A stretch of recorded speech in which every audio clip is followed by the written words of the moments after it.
Hey Kentucky, this is Ryan Lemon. Tonight we'll look ahead to UK's big showdown with Auburn tomorrow. Logan Stenberg begins his run at the NFL Combine. And Kentucky's two major tracks say they want to make racing safer for horses. All that and more is next on Hey Kentucky.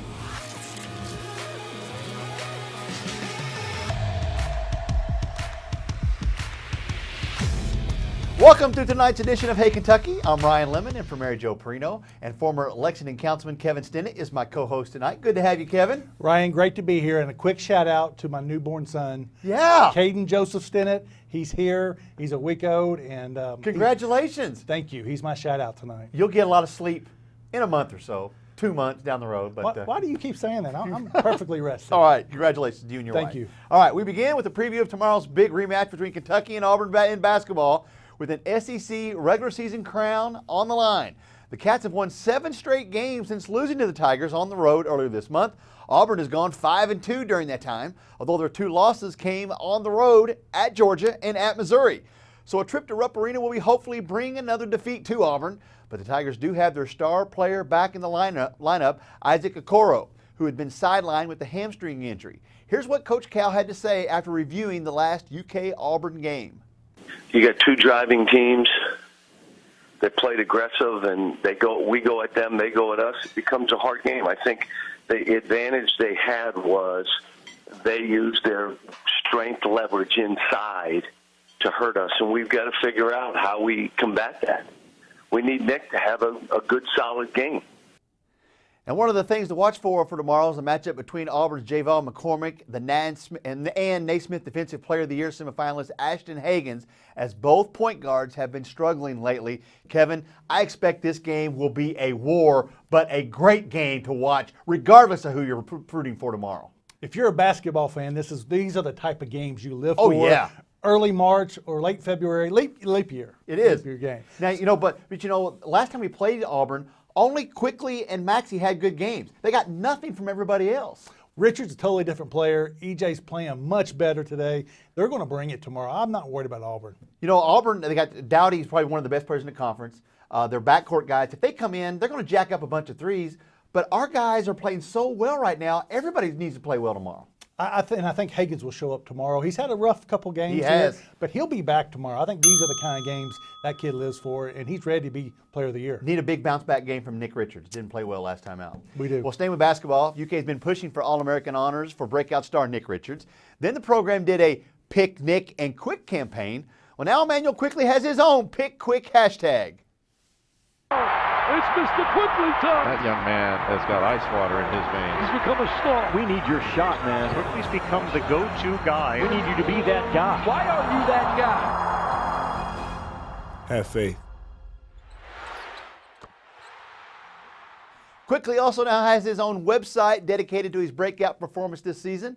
The sophomore has become the alpha dog of this year's Wildcats, the player who takes and makes the big shots, and he has turned into one of the greatest success stories of the John Calipari era at Kentucky. Kevin, he's had back-to-back career-high games, including the 30 points he just put up down at Texas A&M. Oh, he's definitely on a hot streak. Those games where he was getting 15, 16, 17 consistently, he just has blown those out of the water now. He's a player. Reminds me of the Harrison twin. When we needed a shot, he hit it. Quigley's that man now. And you're right. Late in the game, you need a big shot. He's money, especially if we go to the free throw line. You know he's going to ice the game. And I love how he does it. Closes his eyes, meditates, takes his time, boom. A guy that averaged 5 points a game last year, now scoring 27, 30 points a game in these last 2 games. Devin Booker 5 years ago, Quigley now. How about that? What? Great. Money. Great story. All right, looking ahead to March Madness, some are asking which team has the better record for tournament seeding, UK or in-state rival Louisville. Well, here's a look at how the two programs compare. The Cards are in better shape when it comes to net and KenPom rankings, but Kentucky has 2 more Quadrant 1 victories and several more top 50 wins, including one over Louisville. The Cats also far outpace the Cards when it comes to net strength of schedule, and UK has a better record over its last 10 games. Now, when Big Blue and Cardinal Red faced off in Rupp Arena in December, Kentucky led most of the way, but Louisville came back to tie the game up and send it into overtime. Then in the extra period, the lead seesawed between the two teams, but the Cats hit their shots and free throws in the closing seconds to pull out a 78-70 win that was much closer than the final score. Kevin, now a lot of brackets kind of have Kentucky and Louisville in the same region meeting in Indianapolis. I won't be shocked if that's the case. They end up in the same region with it playing each other up in Indianapolis, with the shot probably trying to get to the Elite Eight and then into the Final Four. No, they've done it to us in the past. They'll Yeah. probably do it again. They're both going to end up being 3 seeds, but we need Louisville to win out. We need them to sweep Duke. It helps sweep us. Absolutely. So I'm rooting for Louisville right now. It's hard to root for Yeah. Louisville, but you're right. It helps us, our strength of schedule, if Louisville continues to play better. Who would have told you that today, this year, Louisville is our best win and still not that good of a win? You know, that's right. It is our best win so far. It is. Yeah. All right, turning to Kentucky football. It's a big weekend for Logan Stenberg as he participates in the NFL Combine. The former Cats offensive lineman became an NFL draft prospect by consistently burying opponents. Now he has to prove to pro scouts that he's more than a mauler. Stenberg spent most of his college career blocking man schemes or inside zone. In the pros, he'll be asked to add outside zone blocking to his arsenal. He knew how to perform that task on paper, but it's much easier said than done. For 5 years, I've taught, keep your hands inside, drive inside out. Now we're going outside in. So, turning your shoulders, run to the sideline, a little different than what I've been taught at Kentucky. So, just an adjustment. Meanwhile, Kentucky phenom Lynn Bowden will have to wait to show off his skills for the NFL. A hamstring injury has sidelined him from the Combine, but he plans to participate in UK's Pro Day next month. Kevin, it seems like Stenberg probably maybe late second round, early third round. Bowden probably somewhere in the third round. What do you think? Well, linemen typically do go in the later rounds, but I think he's really put himself in a position to be a long-term NFL player. Yeah. I love who his mentor is down at the Tennessee Titans. A great guard, been in the league for years, and he's really picking up the pace. Just got to watch those penalties on when you need a good play, and he gets that flag. It's unfortunately that's his legacy for us here at Kentucky. Those penalties. It's hard to forget. As for the current UK football team, Terry Wilson has spent the past few months rehabbing from the injury that sidelined him for most of last season. 5 months after the QB tore his left patella tendon, Wilson is inching closer to his return. Wilson has worked out on the field with his teammates ahead of spring practice. He may not be near 100% when they return to practice next week, but he is throwing with his receivers as he continually rehabilitates. Here's a video he posted on Instagram to pump up Big Blue Nation. Let's not play with these dudes. Let's get our job done. Let's get out. Let's go, baby. I came close to homicide way too many times. I had most of my homies die. I'm just 25. Reason why I gotta ride with iron on my side.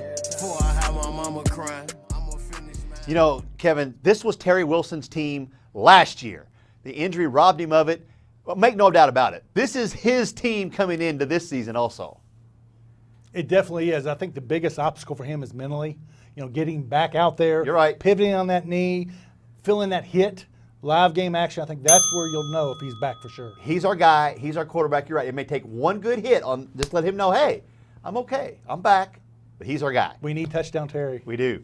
In other news, leaders at Keeneland and Churchill Downs racetrack say they will enact safety reforms and amid the ongoing headlines involving thoroughbred deaths. The changes include the race day ban of Lasix for 2-year-olds, along with mandatory veterinary inspections before workouts and race entry. The tracks also plan to include enhanced reporting of horse fitness for trainers and vets. The reforms will take effect for spring meets that will begin in April and apply to horses stabled at both tracks' training centers. To participate at either track, trainers and attending vets must agree not to enter a horse unless the vet says it is fit to race 3 days before entry. Trainers also cannot work a horse unless the vet finds him fit 5 days beforehand. Kevin, this is definitely in response to the recent deaths we've had at tracks across the country. Yeah, to me, I thought we were doing this already or should have been doing it. You're right, we should have been. The Lasix, I totally get, but it's kind of odd, just 2-year-olds. What about the other horses that are racing as well? But this is long overdue, and let's hope it helps. Yeah, I like the fact the vet has to clear the horse to race 3 days before the race to get him in there. Very Absolutely. Good. Now in Hey Kentucky, in case you missed it, a review of recent headlines. A new poll shows that more people around the state know someone who is misusing prescription pain medication. Researchers say the findings indicate that prescription drug misuse continues to be a persistent problem statewide, despite the fact that overdose deaths have dropped. Meanwhile, the Senate legislation known as an anti-doxing bill is moving ahead in Frankfort. It was prompted by the Nick Sandman case, the Covington Catholic High School teen who made national headlines in Washington, D.C. The bill is designed to discourage spreading information about minors online to intimidate or frighten them. Up next on Hey Kentucky, a good week, bad week segment. We'll take a look at winners and losers from the headlines. Stay with us. We'll be right back.